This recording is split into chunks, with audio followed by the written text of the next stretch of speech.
Anurag Sagar is going to give you certain understanding. That is why now I picked up Anurag Sagar. Learning and applying is something else. You learn something and you experience something is something else. Both have completely different viewpoints. Something you learn and something you experience. And the whole system of Kabir for that matter, was based on experiential learning, which is called Swasamvit. Something which you experience yourself, not Parasamvit. Parasamvit means as experienced by others and taught to you. Okay? So knowledge is only that much, as much you have experienced. Other is just information. Rest all is information. It is not going to serve you. It can be definitely used to impress others, right? But not for your use. It has zero value for your spiritual growth. We have to be rooted in experience rather than collected wisdom or collected information, right? So let me begin with what this book is about. This book is known as Anurag Sagar. First, let us understand why this name.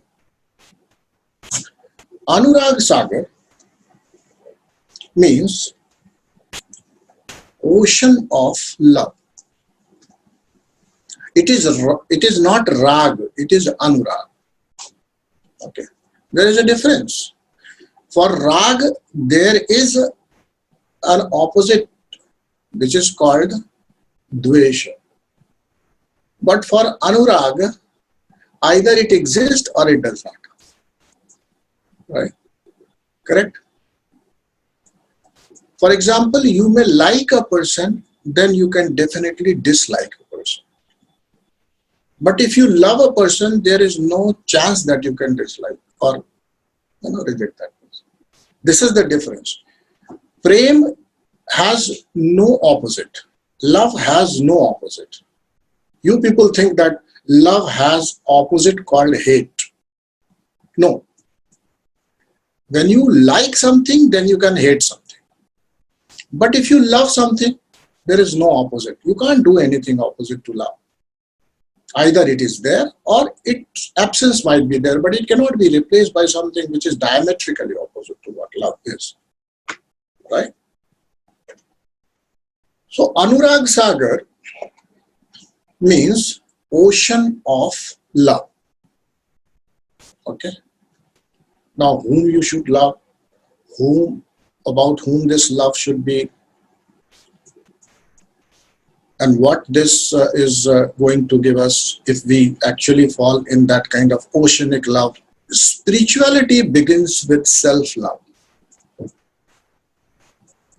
If you do not love yourself, if you love someone else, then also you will find yourself. Because love is not about anybody.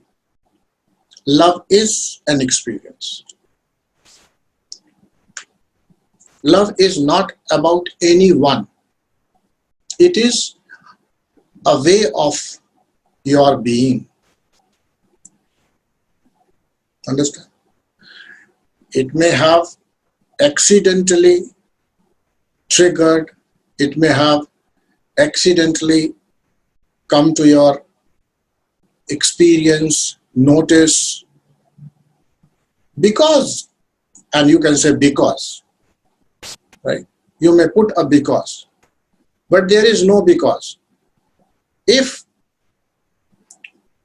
something be cause of love, then till the cause of love is there, you cannot fall short of love. Please understand. Because means something because of something.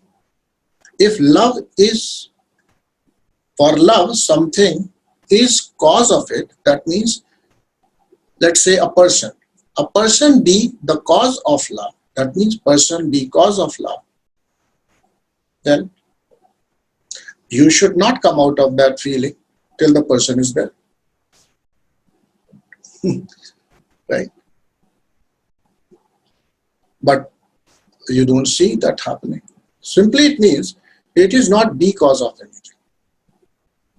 It either is or it is not. And it is up to you how much you can nurture it, how much you can, grow it, how much you can relish it and enjoy being in it. Right? But this will happen only if you are able to see this fact very clearly, that love is something which is just sprouting in my being and there is no cause of it. It's my evolution. It's my own evolution. Right? And what happens? As we grow, we experience different shades of love. That is our growth. You may have similar kind of opportunities. I'm saying opportunities to express your love in front of anyone. And when we feel that we love somebody, it's only, see, what becomes this feeling becomes a transaction when we express it and somebody reflects it. And we think that it is a reality on the other side. You see, exactly in front of a mirror, if you stand, if you make a good face, there is a reflection on the other side. And that reflection cannot be anything else than what you are posing. Right? So, till the time you are in that state, you are overflowing with that experience, and you are spilling over, you are imitating, or maybe you are living that experience. So everybody around you will mirror it. Okay. Now, you think that this is something which is coming from the other side. Generally, this is the biggest mistake you do. In your lifetime, wherever you have failed only because you thought, as I love somebody, other one also loves me. It may be there, it may not be there. But for sure it is there, and till the time it is there, whatever comes from there will see that hue and taste and smell and fragrance and beauty of love. When you are in love, everything about that circumstance, about that person, place, or whatever event you experience, you have a different view of it. It doesn't actually matter what the other person does. The person might be ignoring you, might not be giving you time, might not be giving you attention. But since this is something which you are embodying right now, which is flourishing in your being, so whatever is there, whatever, it comes back to you as what? As if the whole existence is showering love upon you. Please understand that. This is very important. The moment you become love, the existence becomes ocean of love. Okay. You don't have to go anywhere. You don't have to go anywhere. It is simply,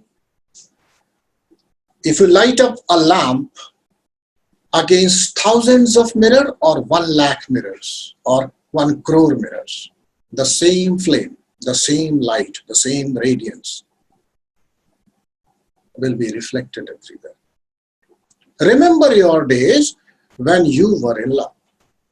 Now you remember your days when you were,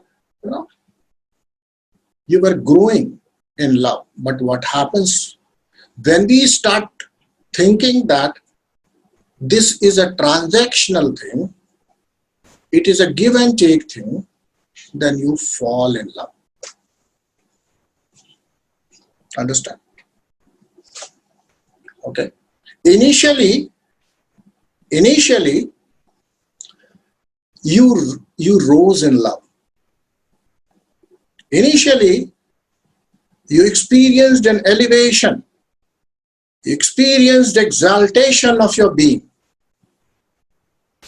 Through that phenomenal experience which starts happening. And as soon as you wrongly understood it to be transactional, it is definitely going to be a fall. And that is why you fall in love. And that falling is known as companionship, marriage, and whatnot. That is falling off. That's the culmination. That's the ditch where you're going to fall. Because from that day onwards, the very nature of love is gone. Because now you think that even if I don't radiate it, that should be reflected upon. And the whole scenario is painted with a bleak picture throughout your life. Right? Correct? And therefore, love is always unconditional. Liking is not. Respecting is not. People say you should love and respect. Come on. When you love someone, you don't have to respect. Because love gives you freedom. Love is the name of that freedom which you experience, which allows you to go and conquer the world. No respect, not needed. It's natural outcome that you will respect.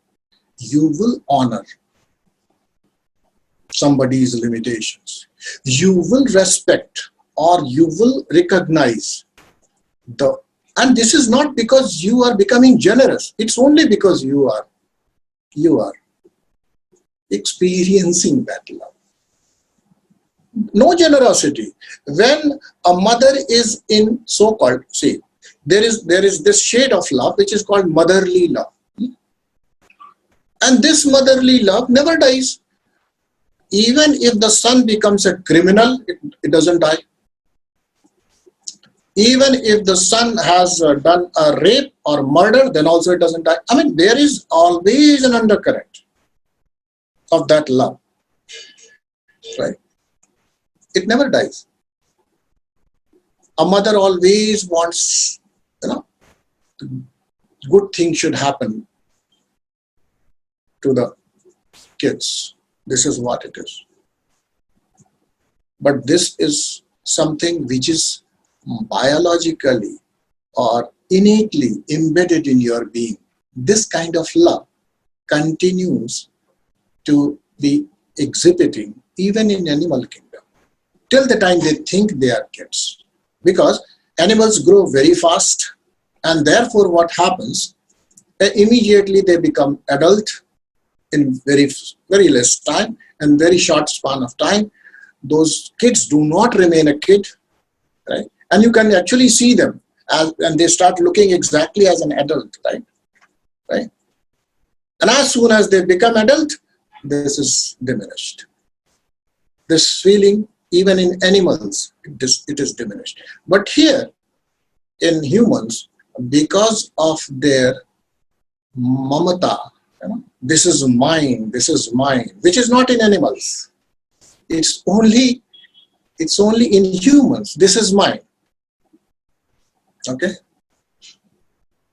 And their mind is governed by their hormones, but your mind is not governed by any chemical embedded processes.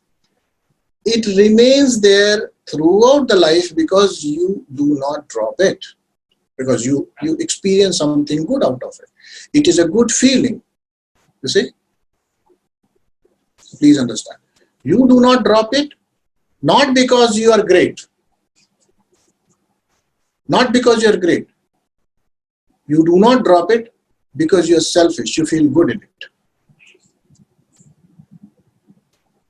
It is only your selfishness that you do not drop it. Or maybe limited benevolence. You don't want to overshoot that limit. Right? You want to be only limited to 1%, 2 people, 1%, 2%, like that. 1 or 2 kids. In earlier days, there were 7, 10, 12, whole cricket team, even more than that. Go to Gandhari, 100. You see Gandhari and you see Kunti, the difference. You'll understand. And what is the difference? One mother has been portrayed as blindfolded. Right? And one mother knows that it is not because of me the son is born. That lady recognizes it is because of divine will one son is born. There is a difference. You see. But tell me, in whose life, or in whose womb rather, the life gets created because of individual efforts? It's always divine. It is always divine forces, those work through it and create something like a human being in a womb of a mother. Only if you see that, then you will not have that kind of, limiting love, which you say, this is motherly love. That will be something which will evolve you, which will allow you to grow. Right? So, Anurag Sagar, the ocean of love, is not something which we have to search for anywhere else. This world will become the ocean of love only if we can kindle that flame in our heart. Okay. Now you may say, what is the role of Guru? What is the role of... See, as I always tell, in anything, the role of a Guru is not as important as the role of the disciple. The role of a teacher is not as important as of a student. So in the same class, 50 to 100 kids study. Some acquire so much knowledge from the same teacher. Some refuse to take it. Some occupy very high positions because of that whatever knowledge or whatever information or whatever exchange could happen between that teacher and student, and they enrich themselves so much that they are able to create some invoke certain powers, that hidden powers are exhibited in them. Right? What happens? What happens in teaching? The teaching is about you being given certain thing and then you mulling over it. You doing abhyas over it. Right? So that simply means even in simple, ordinary, teacher and student relationship, you are supposed to do a lot of homework. Right? Then only you can become a good student. Forget about disciple. Right? Even becoming a student means whatever has been given to you in your classroom, those things should be received well, should be, whatever doubts are, those things needs to be clarified. And once you receive them well, Once you are sure that this is what teacher wanted to convey, then you do certain abhyas about it, some practice about it. And more the practice, more you derive out of that. You see, it is the same textbook, same reference book. Maybe some of you are from arts, some of you are from commerce, some of you are from technology. You know that the formulas remain the same. It is not so that those who excel in their studies, they know, if there are, let's say, 100 formulas in mathematics, it is not that they know 100 plus 1 formulas. They also know only 100 formulas. Right? Or why do they do well? Because they are doing abhyas. Okay. So here, the whole thing in this book is based on certain principles. And let me read a few things for you and then we will discuss. This book, Anurag Sagar, begins with Pratham Banto Guru Charan Jin Agam Gamya Lakhaiya Gyan Deep Parakas Kari Pat Kholi Daras Dekhaiya Jahikar Ne Siddhya Pache So Gur Krupate Paya Akah Kah Murati Amiya Surati Tahi Jai Samaya. This is about the praise of the Guru. And he says that Guru is someone who is making those things visible to you which are not visible to these eyes. Okay. Agam means where you cannot go. You are empowered by your Guru. You are empowered by your master. You are empowered by whatever your relationship be, whatever your teacher is giving you. He or she empowers you to see, to witness, or here it is to be one with. What? That same experience which the God is. Here, God means love. Okay. See, something which God can be probably in this whole universe of yours. Your universe, not the whole universe. The whole universe of yours. There is a difference. What is your universe? In your universe, your emotions count, your capabilities count. In your universe, only whatever you call yours is yours, right?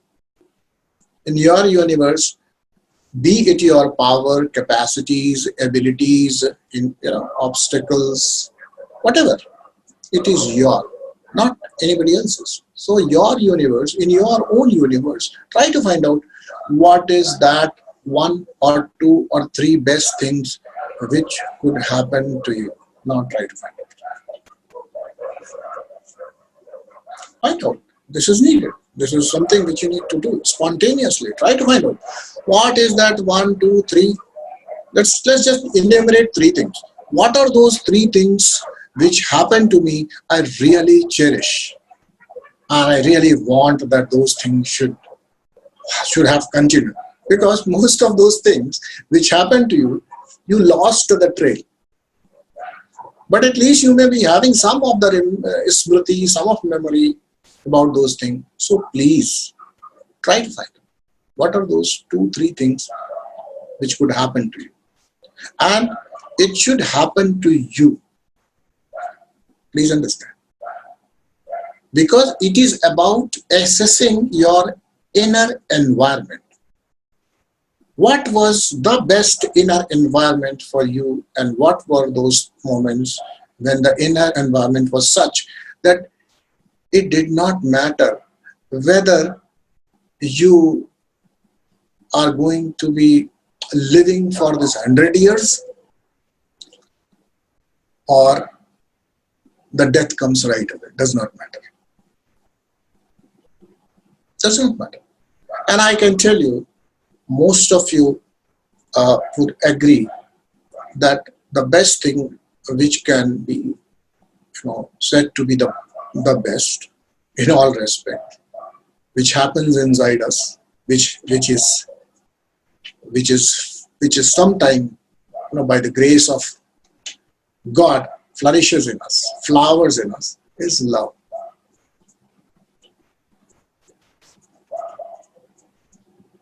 Right?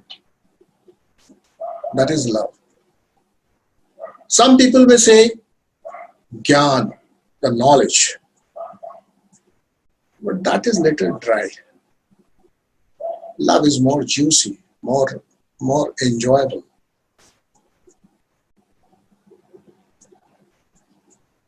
Love is probably the best thing which can happen inside us. Now, if you agree, don't agree for me.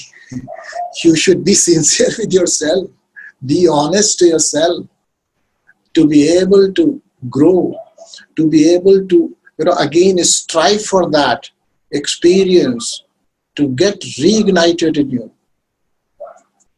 Please understand. If that is the best you could experience in your lifetime so far, then is it not worth to rekindle it? Is it not worth to stay in that? Is it not worth to expand that and work around that? The whole concept is that love is not a transaction.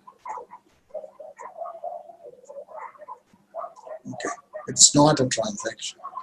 It's only a state of your whole inner environment, your being. This is love.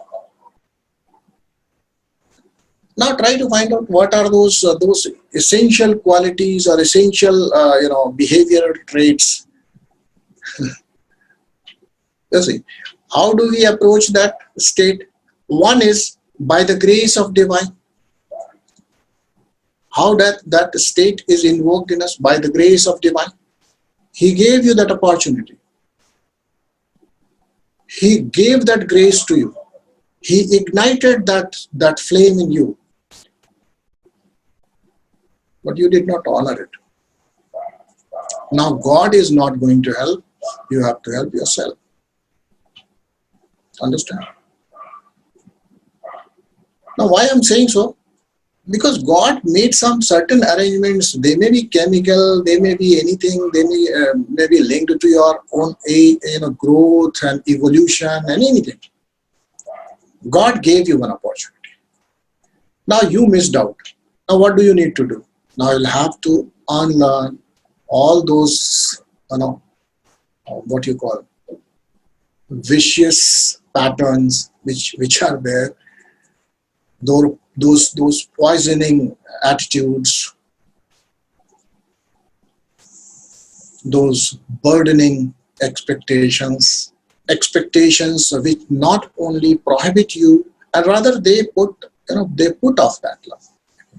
Only expectation is one thing if you remove. Only one thing if you remove. You ignite this much love here and drop all the expectation. Right? And see, now you'll have to do it. Earlier it was so that you did not expect. Okay? Earlier it was different. When God created it, He also made sure that you fall in that zone where you do not expect. At least for some days, maybe 1 week. Some people would have been lucky, then it may have lasted for 6 months, maybe a year or so. But then onwards, what happens? You start looking outward. You see? For that thing to be coming from there. It never comes from there. So when we are studying Anurag Sagar, the name itself, the ocean of love we are talking about. And this is one feeling one emotion which probably none of you can say that I have been deprived of. In some or the other form, you have already experienced it. Love. Understand? Correct? Not liking. Not liking. When this love starts, getting created by the divine plan inside you, what happens? Whatever you see is lovable. And fortunately, unfortunately, whatever girl, whatever boy comes in your life, you start loving. Okay. Does not matter who he is, who she is, how old, what features, what educational background, nothing. You just love. And then you start feeling like this is the cause of my love. So that's the only problem. And with that one problem, the list goes on. You see? That's one mistake which gets into catastrophe. Right? It results in that. Now what do we need to do? There are so many patterns, so many things which you have accumulated on yourself, and one by one only you can undo them. You'll have to now work, reverse engineering you'll have to do. Okay. This reverse engineering is must. You have to do it now on your own. Right? Of course, Guru can guide you, teachers can hint you. Abhyas, practice, you will have to do. So Guru is the one who makes us understand what we cannot see. Right? At least in these 20-30 minutes, I have made you to see what you were not able to see. This much is enough. Beyond that, now you can ask, you have put my sight on that. I can clearly see that. But if you are not keen, if you are not willing, if you are not desirous, nothing can be done. You may say, okay, that is good, but I have other priorities. Then do attend to other priorities. Whatever is the most important in your life, please attend to that. And it is the freedom of being in this human body and having blessed with buddhi, which can prioritize. And wrongly so sometimes, or rather most of the times. Right? Because your priorities in life are never in isolation, are never made in isolation. You follow a collective, most popular, most accepted pattern of desiring things. You do not stand on your own to decide for things for yourself. What the masses want, I also want. What in the masses, what classes want, I definitely want. And you have created the classes and the so-called divisions in people around you. And now, whatever you are continuously told to do, some or other day you do it. If you are hammered, by certain, so what you call Brahma Vakyas each day, Tattvamasi, Tattvamasi, go to any guru, go to any master, he tells you, you are the God. Okay. Now, go to anyone, he says, you are the divine. And with each passing, hammering of this fact, some or the other day, you may actually become interested at least in knowing, am I really so? The first thing is you never accept it. The problem is you don't accept it at all. If I tell you that you are a good singer, you'll accept it. If I tell you that you're a beautiful person, you'll accept it. I'll say you're very well-mannered, you will accept it. I'll tell you that you are rich, and famous, you'll accept it. I'll tell you that you are a very good contributor in society. You're contributing something very, very, which is very good for society. You'll accept it. You're a good human. But if I tell you, you're God yourself, you won't accept it. Okay. The problem is this. The problem is nowhere else. The problem is with your acceptance. You don't accept it. Each day you come and just as formality you say Shivoham. It's just a formality. You don't think you are. As I said, whole Shiva Sutra will culminate into the first sutra, Chaitanya Matma. You will sing Manobuddhi Hankara Chittani Naham, but you will always feel as if I am that. Correct? And repeatedly also being told you are not able to do. But when you are continuously being told, and what is the value of Satsang then? The value of Satsang is only this one. Continuous hammering. Right? Continuous hammering about the same thing over and again, over and again. Someday you will succumb to it, right? Someday you will sincerely think about it. This is it. Right? So Satsang has no other value. Satsang has only this much. What is it? That remembrance. Continuously hammering. You keep keep it in mind.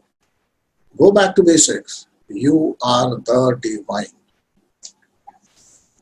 Okay. This is what you will get.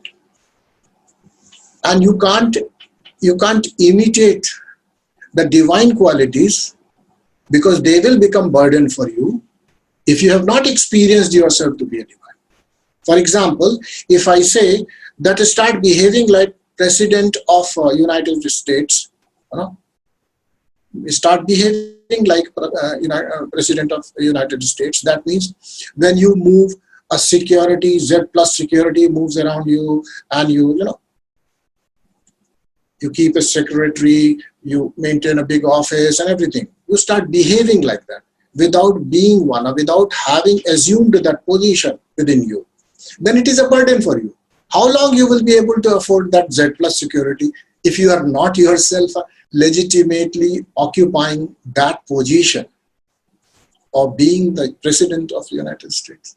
So if you are not experiencing this, that I am divine and trying to imitate, let me be nice to others, let me be compassionate, let me be loving, let me be this, let me be that, let me be forgiving. You cannot forgive. Come on.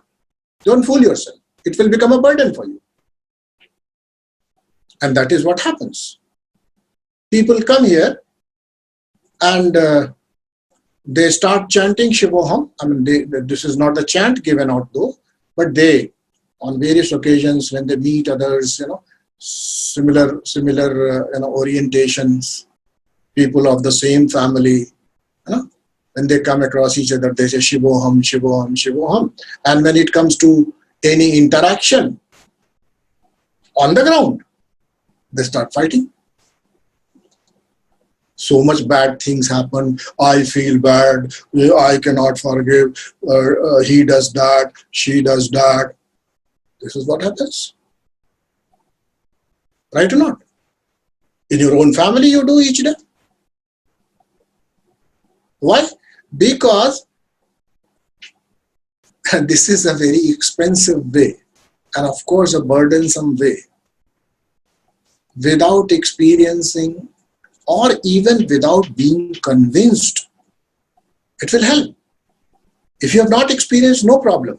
But at least be convinced about it intellectually that I am divine.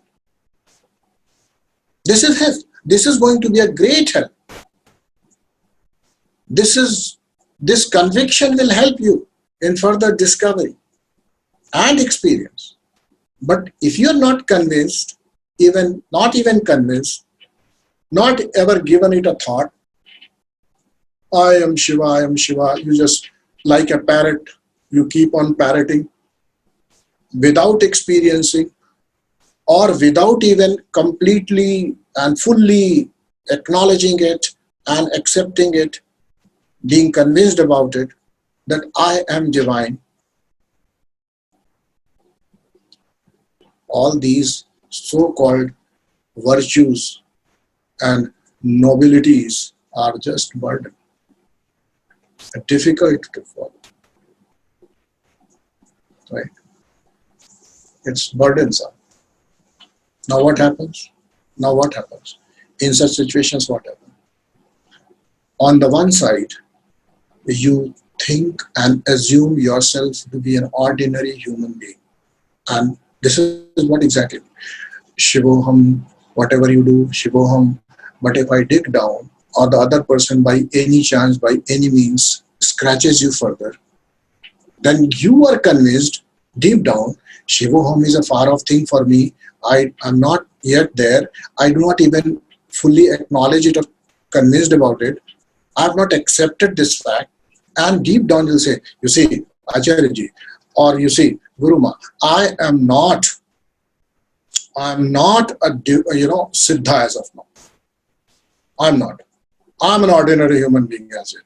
And therefore I can feel bad. You see, you're convincing. Your own conviction is giving you authority and then giving you opportunity to now do whatever you like. Because deep down, you have taken yourself to be an ordinary human being, not even divine expression.